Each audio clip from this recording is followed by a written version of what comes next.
All right, everybody, I'm live right here at Houston Memorial Garden. And first of all, before I start, I'd like to say thank each and every one of you guys who have shown me nothing but love on this 50th anniversary of the tragedy of my mother since 1971. And I'd like to say thank you so much. Over 600 people have already viewed that video. And I really want to thank you guys for all of the support that y'all give me here on Facebook videos. But today is the tragedy of my mother 50th anniversary. And this is where I took my mother right out here in Houston Memorial Garden. And I'm right here next to my mother grave site. And on the side of my mother grave site is the proclamation that the city of Houston with Miss Carolyn Evans Shabab and our mayor Sylvester Turner gave me as March the 2nd as Robert Booley Williams Day in Houston. That's an honor, and I know my mother would be proud of that honor. And I think of all the people when my mother left me in June the 22nd, 1971, 50 years ago, the people that stepped up to be my mother. First of all, I'd like to thank my stepmother, Miss Jeannie Williams, out in Lansing, Michigan. You know, she stepped up. That's, like I told you, that first birthday was pain. But that second birthday, my stepmother, Miss Jeannie Williams, stepped up and gave me this Bible that you see on the side of my mother's grave. And what can I say? All the people who stepped up for me after my mother left. Miss Eula Mae Neal, who had been knowing my mother before I was even born. Miss Melba Williams Hall, who stepped up like a real mother, man. These people stepped up, man. And what can I say about Mr. and Miss Land? Boy, they stepped up. They gave me all the hope I needed. And as I recall that day of June 22nd, 1971, I think of my good friend Kenny Ray Williams. He the one came out there and told me that my mother had been in a tragedy, had been shot on her own front porch. And first, you know, he was so nervous, he thought my mother had shot somebody. And later on, as he got his thoughts together, it was that my mother had been shot. But I'd like to thank Mr. Kenny Ray Williams, who have always been a good, true friend of mine, and his mother, and their whole family, from Jean Carroll to Pat to Lionel to Jody. They all have been like a family to me. And what can I say about the Neals? Barbara Jean Neal, Marcella, and the late but never forgotten May, and also my best friend Marvin Doohickey Neal. They all stepped up and gave me nothing but the love I had, because they knew I didn't have any brothers or sisters, and they was the closest things I ever had to a brother and sister. And what can I say about my Aunt Pearlie? Oh man, she the one that got me to bring my mother out here. She the one that had the cemetery to come and confronted my mother. And we're talking about 1971. This cemetery wasn't nothing but a little bitty cemetery. It ain't half as big as it is now. No. This cemetery was right in the back of me. This was the end of the cemetery. But my Aunt Pearlie Mae Harvey, stepped up to the pump and told me about taking my mother to Johnson Funeral Home. And Johnson Funeral Home, Mr. Sullivan, that was his name. I never forget his name. He told me about taking my mother out here to the country. This wasn't really the city at that time. A lot of people didn't know nothing too much about Pearland. And bringing my mother out here.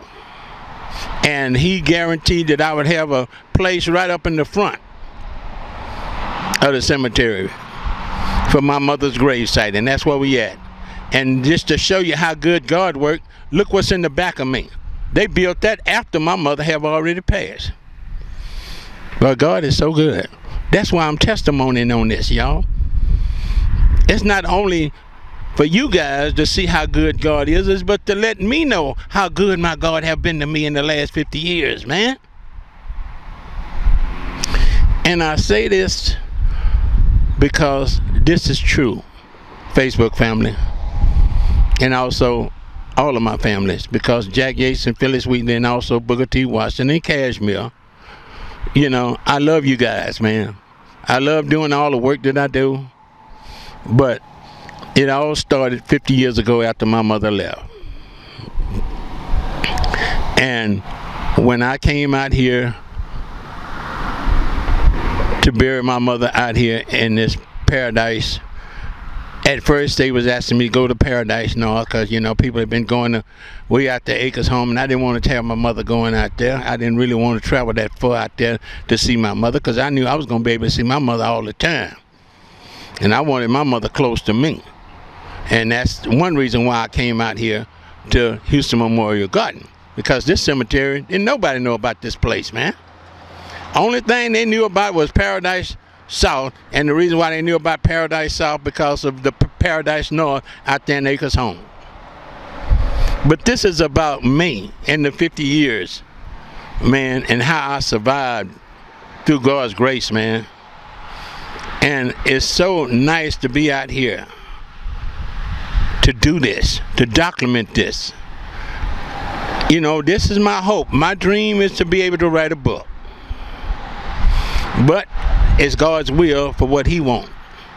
But I know with the documentation that I'm doing, somebody in the future will take advantage of it and write a book and make money off of it.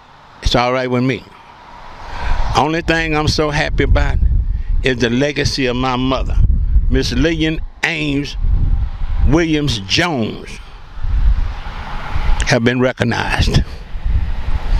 And when she was killed on our front porch, all I wanted to do was to make sure that my mother, Lillian Ames Williams Jones, be recognized for the tragedy that happened to her here in Houston on our own front porch. And I had so much envious in my heart that I always felt like the mayor Louis Welch and the police chief Herman Short was my worst enemy. I held them responsible because they didn't do anything to the man who harmed my mother and killed my mother. And I know later that he was sorry that he did it, you know, but that's okay. I forgive him, you know. Maybe that's why I'm getting all these blessings from God, because it's a blessing, man, to be out here to be able to document this. How many people you know that do what I'm doing? I don't know nobody but me. And I'm being straight up with you. But I'm so thankful to be able to survive these 50 years. And most of all, as I go down, I'm so very, very thankful for what Miss Carolyn Evans Shabab did for me by giving me this proclamation. I'm so grateful of our mayor, Sylvester Turner, signing off on this proclamation, making March the 2nd, 2021 as Robert Boole Williams Day. Thank you. And most of all, for you Facebook family who have shown me that all the love, man, everybody has shown me, Boole, you deserved it. Boole, congratulations. Everything that people have been doing and showing me on Facebook have been positive things, man. And I thank you for all of that. Because I am so grateful to have a family like you guys. You guys and the Covenant of Faith is really the only family that I really got. It's sad, but it's true. Everybody else is about chaos and jealousy. You know, I'm so grateful to have you guys, man. And most of all, I'm so grateful to have the Covenant of Faith and Pastor Luther Walker. Man, that's my spiritual leader. For 50 years, I didn't know I accepted the man harming my mother, But it was Pastor Luther Walker 50 years later told me it was a tragedy. It was a heat of a moment thing. And temper flared up. And I never thought about that 50 years. Never thought about it. But it was Pastor Luther Walker who told me this. And I left St. Joseph Hospital from having that nervous breakdown. People had wrote me off again. Because they wrote me off after my mother passed. Say, well, he can't stay on the job. He ain't gonna, eventually he gonna burn out. Because he burning down these bridges. They never knew some of them bridges I was being able to cross again. That's why I was being able to go back to Rainbow. But then I wanted to make a career change. And Blue Ribbon Sausage was a guy, Gary, who used to deliver sausage to my grocery store. I told him I want to start selling sausage. I noticed there wasn't no black guys doing this. And when I went over to the Blue Ribbon Packing Company, that was the biggest job in my life that I give a lot of credit to. Mr. Franklin Roth, the Jewish guy who owned Blue Ribbon Packing Company. He is the brother-in-law and put me in the family with the Parley family who own Blue Ribbon Sausage. Not only did they own Blue Ribbon Sausage, they own all the red meat that you was buying out of Weingarten, Kroger. Every store in the city of Houston was getting all their red meat. That mean they beef, they steaks, their sirloin steaks, their briskets. It was getting all their beef from Blue Ribbon Packing Company. And we were selling sausage. That's what I was selling, sausage. And when Franklin pulled me in his office, I'll never forget this. He say, Bobby, because that's what everybody calling me now, since I got off the radio. Now I'm still using Bobby Williams. He say, Bobby, you know what?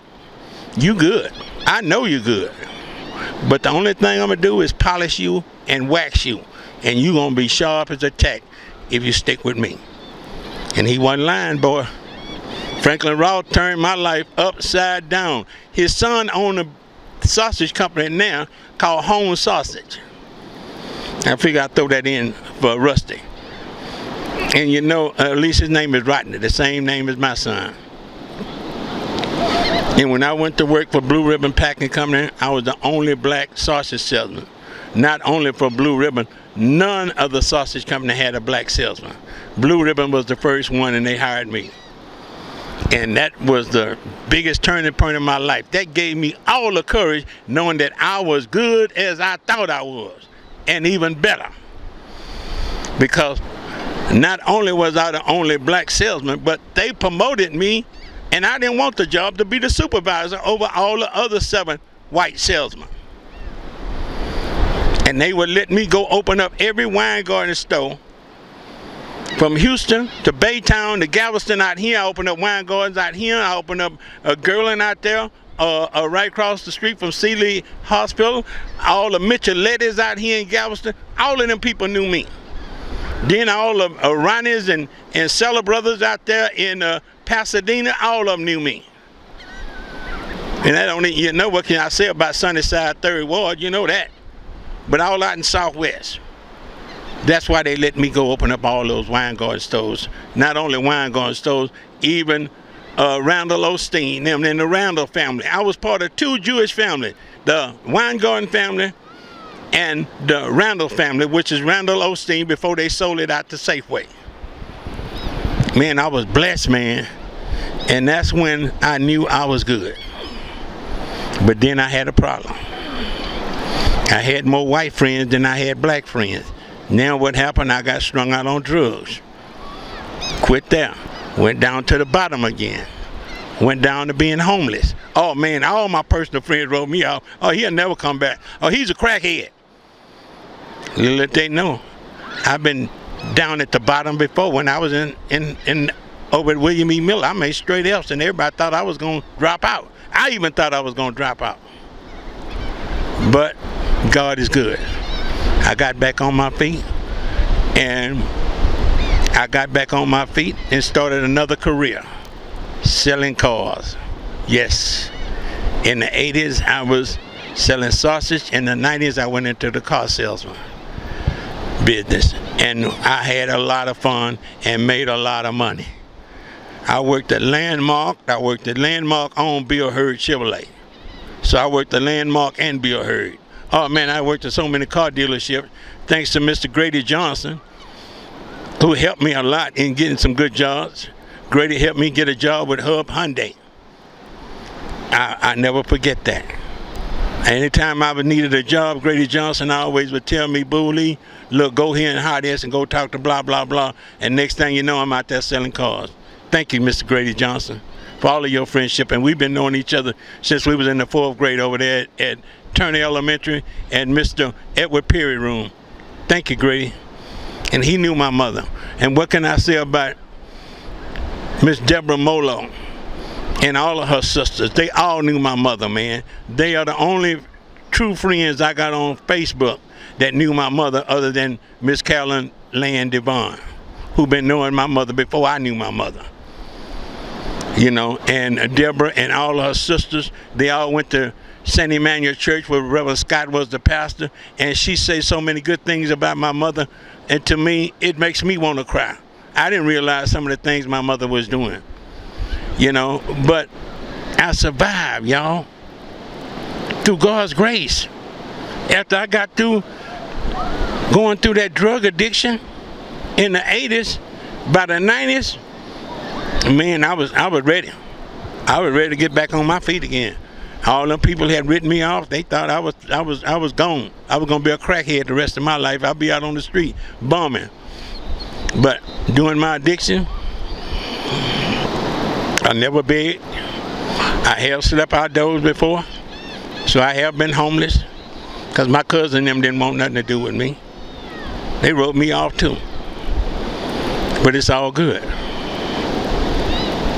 A lot about my family on my mother's side out there in Brookshire, Texas, thanks to the late but never forgotten Pastor Stevens, this is how I wound up kicking my drug addiction. It wasn't all about going to these meetings. It was about getting saved. And I owe a lot of that to my cousin out there in Scenic Wood, Pastor Walter Kennedy, and my cousins also who helped me, Dolly and Hanini. And then when I went out to Brookshire and seen how much love I had out there with Sister and Susan and all of their kids, and how much they loved me and how much they used to listen to me on the radio, and they looked up to me, man, and that meant a lot to me, especially when I was going through a drug addiction and everybody was writing me off. But God is good. I'm 30 years now, sobriety. No drugs, no alcohol, no cigarettes. That's God's grace, y'all. And then finally, in 2000, I started doing the videos again. When I first started videos, I got disgusted and quit doing videos.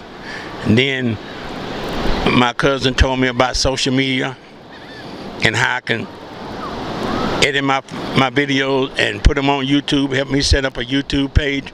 Thank you, Larry Godfrey. I haven't forgot about you, man. I appreciate that. You know, and when I learned how to do that, and he informed me a long time ago, Boo, you know a lot about history, man. We're gonna just call you the history man, because you know so much. I didn't realize how much history I knew until I started doing it, because this is my calling from God. You know, I get disgusted with this. Nobody wants to contribute nothing to this black history that I'm doing, other than my pastor, Luther Walker, and the Covenant of Faith. But God keep telling me these people depending on you. They love you. Do this this is your calling. It ain't about what you want. You did what you wanted. Look what you did for the last 40-some years before you got saved. You did drugs, you homongering, you did everything you wanted to do. Now it's time for you to do things for me. Because I'm the one, I'm talking about God. God talking to me, y'all. Because I'm the one saved you from crack. I'm the one took you off the streets. I'm the one turned your life completely around. Well, most of these people who thought you was going to be a crackhead all your life. I'm the one who saved you. I'm the one who bought you that home 21 years ago. I'm the one that kept you out of the hospital all them times when you was trying to kill your crazy self. That's God talking to me. See, that's the way God have to talk to me sometimes, because I'm from 3rd Ward, and sometimes you got to drill it in my mind. You can't just tell me, you got to drill it. And the only way you can drill it is get angry and get anger and raise your voice up. Now you got my